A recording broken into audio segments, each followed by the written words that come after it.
Hey guys, this is Mukesh. आज के video में हम लोग एक और कमाल के इंग्लिश के स्ट्रक्चर को सीखने वाले हैं। आज हम लोग किस तरह के सेंटेंस को सीखने वाले हैं। यदि ऐसी बात है तो आज स्कूल मत जाओ। यदि ऐसी बात है तो मैं तुम्हारी मदद करूँगा। यदि ऐसी बात है तो तुम्हें अभी जाना चाहिए।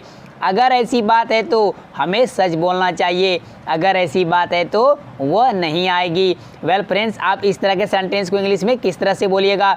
सबसे पहले हम लोग बात करते हैं स्ट्रक्चर की, और उससे पहले जान लेते हैं यदि ऐसी बात है तो या अगर ऐसी बात है तो इसको इंग्लिश में क्या बोलते हैं। इसको इंग्लिश में बोलते हैं if that's the case. If that's the case, that is को शॉर्ट में दैट्स पढ़ते हैं। That's, if that's the case. अब उसके बाद सेंटेंस जिस भी टेंस में होगा उसको ट्रांसलेट कर देंगे। आइए पहले सेंटेंस को लेते हैं। हमारा पहला सेंटेंस है अगर ऐसी बात है तो आज स्कूल मत जाओ, या यदि ऐसी बात है तो आज स्कूल मत जाओ।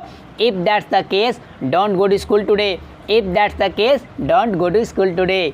नेक्स्ट सेंटेंस है यदि ऐसी बात है तो मैं तुम्हारी मदद करूँगा। If that's the case I will help you.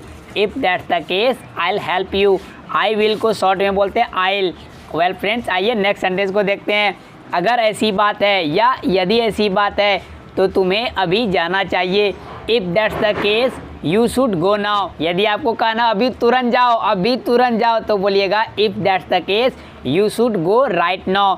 You should go right now. Next sentence है अगर ऐसी बात है तो हमें सच बोलना चाहिए। If that's the case we should speak the truth. If that's the case we should speak the truth. आज का आखिरी सेंटेंस है अगर ऐसी बात है तो वह नहीं आएगी। अगर ऐसी बात है तो वह नहीं आएगी। If that's the case she want come. If that's the case she want come. Will not को वॉन्ट पढ़ते हैं, आप इसको इस तरह से बोल सकते हैं if that's the case she will not come. इसको अलग अलग करके बट स्पोकन अब मिला के बोलिएगा, कॉन्ट्रास्ट दिखाइएगा तो मज़ा आ जाएगा।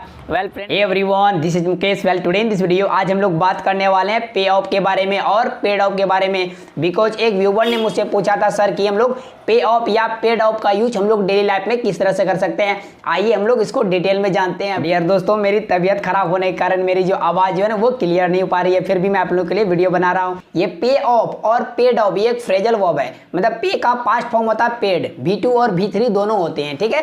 तो इसका जो यूज है जो अलग अलग मीनिंग के थ्रू किया जाता है। It mean that phrasal verb, एक ही फ्रेजल वर्ब का अलग अलग मीनिंग होता है। तो आइए हम लोग इसके जितने भी मीनिंग होते हैं सभी को हम लोग इस वीडियो में डिस्कस करते हैं। पहले बात करते हैं किसी चीज को भुगतान कर देना। वो आपका कर्ज हो सकता है, लोन हो सकता है जो भी आप बैंक से ले सकते हैं, या किसी आदमी से आप लिए पैसा लिए, बोरो किए, कुछ भी मनी आपने उससे लिया या कुछ सामान खरीदा, उसके बदले आपके जो भी उधारी बकाया जो बाकी था वो सारा यदि आप क्लियर कर देते हैं टोटल। अगर 100 रुपीज़ का किसी का बकाया है आपको देना है किसी को, अगर 100 का 100 रुपीज़ दे देते हैं तो उसको बोलते हैं पे ऑफ। मतलब पूरी तरह से भुगतान कर देना, पूरा चुकता कर देना, इसका मीनिंग होता है। इसका एक मीनिंग और भी होता है रिश्वत देना। रिश्वत देने के लिए भी इसका यूज किया जाता है। आइए हम लोग सेंटेंस लेते हैं, तब बेटर समझ में आप लोग को आएगा।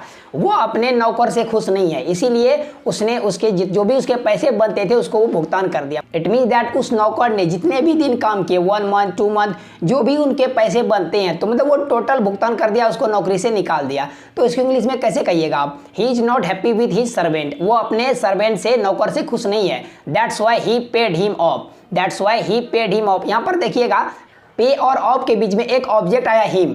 इस तरह सेंटेंस क्यों लिखा जाता, आप इसको ऐसे भी लिख सकते हैं he paid off him, he paid off him. But जब हम लोग ऑब्जेक्ट को बीच में रख देते हैं, दो वर्ड को सेपरेट कर देते हैं, तो हमारा सेंटेंस और भी खूबसूरत हो जाता है। आइए एक एग्जांपल और लेते हैं।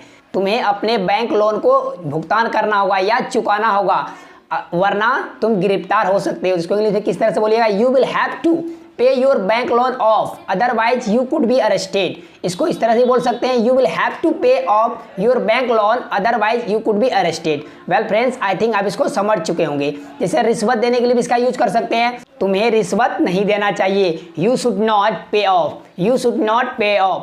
उसने मेरे सारे पैसे भुगतान कर दिए, he paid me off. He paid me off मतलब सारे पैसे भुगतान कर दिए, मनी अलग से नहीं लगाएंगे। मतलब पे ऑफ मतलब होता है भुगतान करने, यहाँ पर पेड ऑफ का यूज किए हैं, पास्ट इंडेफिनिट टेंस का सेंटेंस है। वेल फ्रेंड्स, आपको ये वीडियो कैसी लगी? यदि अच्छी लगी तो एक लाइक कर दिए, साथ ही साथ मेरे चैनल को सब्सक्राइब कर ले। सब्सक्राइब बटन पर एक बेल आइकन दिख रहा होगा, उसे भी हिट कर ले ताकि मेरा हर एक लेटेस्ट वीडियो की नोटिफिकेशन बिल्कुल टाइम पर मिलती रहे। Thanks for watching video friends.